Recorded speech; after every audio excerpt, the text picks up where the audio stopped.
السلام عليكم ورحمة الله وبركاته. maanta mar kale waa dhaqaaq kale iyo video kale waxaa jirtay sheeko aan soo geliyay oo qaybtii koowaad inoo joogtay waa sheekadii ku saabsaneed ee xaruntii wellness sida organiga ah markaasi ama cuntada u gadeysay ama cuntada u karinaysay ama tala bixinta sameynaysa maanta qaybtii labaad ayaan soo duubay hadduu ay barnaamij ka noqdo qaybta maqaayadda ayuu ku saabsan yahay waa ninkii diiday burka bariiska sonkorta saliid cadeeda haddaba sheekadaas waa maxay nuxurka dhabta ah ku hoos jira waxaan rabaa inaan gunta hoose ma taqaanaa sheekada inaan ka soo bixiyo isla markaana ay idin soo bandhigo marka aan isla soconno markaan waa dhaqaaqeynaa waxaan ku jeesanahay dhinaca amal group asla soconno marka adinka iyo magaaladan rabaa inaan idin kala dhaxbaxo sida caadiga ah marka aan isla soconno insha Allah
markaan waxaan ku sii dhawahay halkii aan ku sii socdo bajaaj oo ka degi doona hadii barnaamij ka noqdo marka meesha markaan gaaro waxaan idin soo gudbin doonaa sheekada maqaayadda daryeel saa halka ay celi saa ina ku sii diray isha la markaa دولار كلي دولار تاني له شنو يتنلي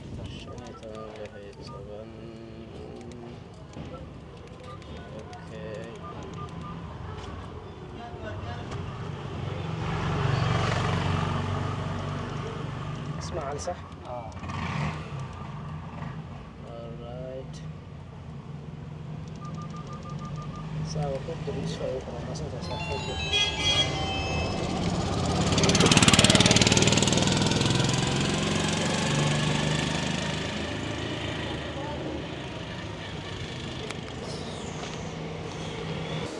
ugu dambeyn maqaayadii waynu soo gaarnay marka barnaamijka nuxurkiisa ayaan rabaa gudaha inaan u guda galo sidaan la soconno dunida ama meel walba waxaa ka jiro xeerar iyo nidaamyo marka maqaayadda markaa soo gasho tabeelahan ayaa indhaha qabanayo isaguna waa xeerarka iyo nidaamka lagu dhaqmo marka isaga halkan waxaa ka mamnuucaya shishiida cuntooyinka daasadaha cusbada lasoo warshaday biyaha lasoo warshaday maraq digaaga baradhada saliid cadeeda sokorta baastada bariiska iyo burka intaa waa intii tabeelaha lagu qori karay laakiin intaa way ka ballaaran yihiin marka axmedow intaan guri walba Soomaaliyeed maalba ayaa laga isticmaalaa bur bariis sonkor saliid cadeey marka intan haddii aad diiday sababta ku diiday adaa sheegi doono maxaa bedelkooda u haysaa aad kula talinaysaa bulshada Soomaaliyeed yaanshiidan waxyaalaha sababta aan u diiday meesha ku qoran waxa waaye waa wax la soo warshadeeyay oo maadooyin qatar ah preservative ah lagu soo diro iyo sokor marka maadaama dadka noo yimaado dad gaas qabo dhiikar sokor calool istaag dhibaatooyin badan qabo waxaan ugu talgalnay in aysan dhibaato aysan ku dhicin oo maqaayadeena markay uu ka cunaa qofka uusan dhibaato dareemin cuntooyinka daasadaha sidaas ay la mid yihiin yaanshiida macnaha preservative maadooyin qatar ah oo caafimaad qatar ah qaarkood hatta lagu dhufaamo ayaa ku jiro cusbada la soo warshadeeyay waa la soo bleach gareeyay marka maadooyinka sodium bisa ku soo haray wixii maado kale magnesium kiisi wixii ay lahayd faa'iido ah meesha ka baxday sidaas waa aan u joojinay biyaha la soo warshadeeyay waxaan u joojinay macdantii oo dhan laga saaray marka dad waxaan oo imaado caloosha taagan gaas qabo hadii biyaha la siiyo gaasna way ka qaadaan caloosha way istaagaan xitaa la faxruun ay keenaan sababta maadadii macdantii dhan ayaa laga saaray maraq digaaga waxaan u joojinay reer baadiyaasha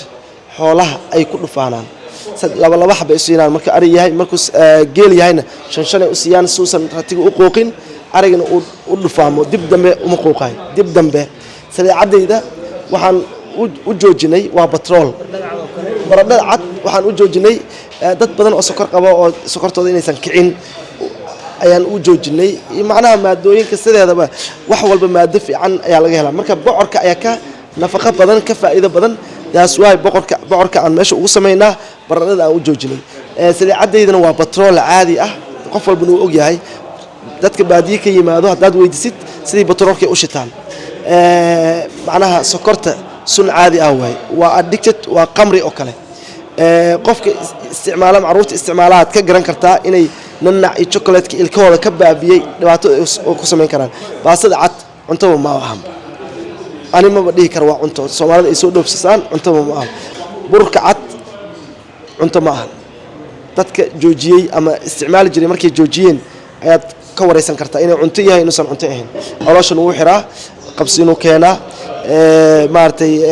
marka wax caloosha xiro qabsin keeno xoolaha hadii la siiyay ay ku dhimanayaan adiga cuni kartaa ma cuni kartaa axmed isweydiinta waxay tahay intaas oo dhan hadii faraha laga qaado guri walba Soomaaliyeedna saaka laga karnaa ama xilligan laga karnaa maxay ku bedelan karaan walaal su'aasha saad u fiican tahay yaanshiida yaanyada caadiga ayaad samaysanaysaa cuntooyinka daasadaha waa iska deysaa waxa freeshka ah oo dhulka kulumi ma fi ardi halaalan tayiban wixii dhulka ka baxay oo caadi ah dabiici ah aad cunaysaa cusbada la soo warshaday cusbadeena caadi ah dhulka laga soo qadaa cunaysaa oo intaad dhaqatid daartid daawo wasaqda ka baqaysid biyaha la soo warshaday biyaha ceelasha iyo waraha karaynaysa hadaa ka baqaysa amsadooda u cabaysaa maraq digaaga waxa ku bedelinaysaa xoolaha maraqooda baradhada cad waxa ku bedelinaysaa bocorka sidaan u sheegay saliicadeeda subaga xeerta maartay waxyaalaha macsarada saliid zeytuunka dab ma galaan iyaga saliid zeytuun iyo macsaro laakiin kor waa lagu darsan karaa avocado waxa lagu karsan karaa subag waxa lagu karsan karaa waxa lagu karsan karaa xeerta iyo kuruski sokorta waxa ku bedelaya timir iyo malab baasto ma loo baahno macaan baastada waxa bedelaya hadartid qamadi baasto ka samayso bariis waxa ka bedelaya head ama misago bariis ka dhigo burkan waxa bedelaya burkan carabiga ay u yaqaanaan burka saxda ah waa burka qamadiga ama head isaga burka dhiga burba daartid isaga burka dhiga cunada halkan lagu kariyo dhadhankeedu kala ka waran ma sha Allah cuntadan dhadhankeeda dadkii cunaa yaqaano aad u dhadhan fiican tahay maraq digaagna looma darin xawaaji anaga aan diyaarinay xitaa dukaanka meelaha maartay nafaqada aan ku sameeyno waa ku gadnaa xawaajiyo la isku dheeli tiray iyo maartay raqay liin dhanaan basbaas maartay waxyaalahaas oo dhan ayaad kabsar caleen basashii toontii ayaa dhadhan u yeelay maadaama maartay injineer aad imaatay noo imaatay oo maqaayadii aad soo boqotay shaahiyada aan meesha ku hayno oo shaahiga xayaatu jismiga iyo kiid lafta timirta iyo wax dhan waad tijaabin kartaa waxaad tijaabin kartaa cuntooyin kala duwan mid walba wax yaraa lagaa keenaa kooto wax la dhahayaa jiro mid walba saad u aragtid mid walba dhadhankeeda marka ummadda Soomaaliyeedna gaarsiiy adaaba idaacaddii haysatay bas Ahmed haddaad xun macnaha haddaad dhadhan xun ka aragtayna hanoo qarin oo sheeg macnaha ma ogtahay dadka muslimiinta lama khiyaamo haddii wax fiican aad ku aragtayna dadka u sheeg si ay u arkaan waxaan inay wax fiican yihiin guryahooda ugu samaystaan anaga qasab maahan hataa inay noo imaadaan guryahooda inay ku samaystaan noo fiican oo ay u badbaadaan Ahmed waa mahadsantahay marka waa firiisan doonaa qaybtii mataqaanaa tijaabada dhadhanka ayaan sameyn doonaa qaybaha kalena waxaan ku soo gabagabeyn doonaa shaah hadduu ibraal ka noqdo ugu dambeyn cuntadii waa naloo keenay waxa waaye markaana waxaan rabaa cuntadan horteena taalo waxyaabo ay ka kooban tahay in Ahmed weydiiyo kadib aan guda galno dhadhanka hadii Ahmed dhadhanka uu la socdo isaga markii horena mataqaanaa meeshaan injineerka ahaa aniga se way ugu cusub tahay iyadana insha Allah waxa waaye wixii aan la kulmo idin sheegi doono Ahmed cuntadan horteena taalo arba sharxaad ina ka bixiso bismillaah cuntadan horteena taalo waxa weeye kalluunkan Soomaan ayaa la yiraahdaa waa kalluun badeeni Hindiya laga soo qaaday garacad inta badan Soomaalida ma cunto kalluunkan Arabian fish ay dadka qaarkood u yaqaanaan Carabta ayaa qaadato kalluunka marka faa'iidooyin aad u badan u leeyahay Soomaalida inta badan low iodine weeye oo maartay kaniini ay raadiyaan kalluunkiina way diidaan kalluunkan si dabiici ah loo sameeyo foorna la galiyay foorna laga soo bixiyay wax kale laguma sameyn taasna baasto iyo bariis anaga aan diyaarino baastada waxa waaye qamadigan dabiiciga aan ka diyaarnay oo dhulkeena Soomaalida ka baxo kaasna waxaan ka diyaarnay heeda maartay ka baxdo Itoobiya waxaan kale waa qudaar kooste iyo bocor iyo wax la isku daray way geesaa laga soo dhigay moos iyo maartay liin dhanaan iyo cusbadii iyo basbaaskii sakiinkii biyihii weeye marka cuntadan waa cunto laga ilaaliyay waxyaalaha dadka dhibo oo dabiiciga aan ahayn waxaan guda galeynaa dhinaca ay sheegay dhadhanka marka bismillah cuntadii waxa waaye yani xagga dhadhanka kale aad u dhadhamaya waa markaas serious xaqiiq aan ka hadlo oo aysan dhigeen Ahmed dhinaca fadhiya ama daryeela joogta ama maadaama halkan laftirkeeda aanu barnaamij sameynay tan in ay noqon karto martisoor martidu laftirkeeda halkood inay ururiyaan xishooda waa dhaqanka Soomaaliyeed iyo diin ahaanba laakiin taas markii aan ka saaro Ahmedna ma taqaan uu fasax ii siiyay waxa meesha aan ku arko inaan si dhab u sheego dhadhanka aad u wanaagsan yahay runtii aad ii soo jiitay marka inaba caadi ma marka Ahmed Allah ku barakay ganacsigaaga dhinaca wacyigelinta mataqaana bulshada aad mataqaana si joogto ah u siinaysan waxa waa insha Allah waxa waaye meesha hadaan joogno iska aduun